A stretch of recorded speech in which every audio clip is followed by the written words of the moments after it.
जानते हो, मोहब्बत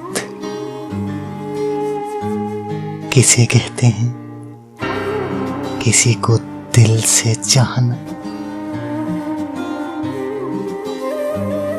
उसे हार जाना और फिर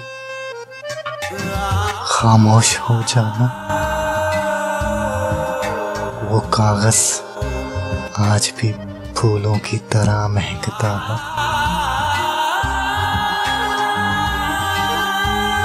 जिस पर तुमने मजाक में लिखा था,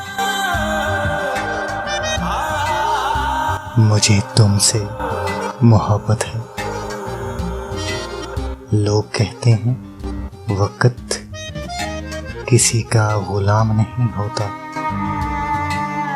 फिर तेरी मुस्कुराहट पर क्यों वक्त थम सा जाता है।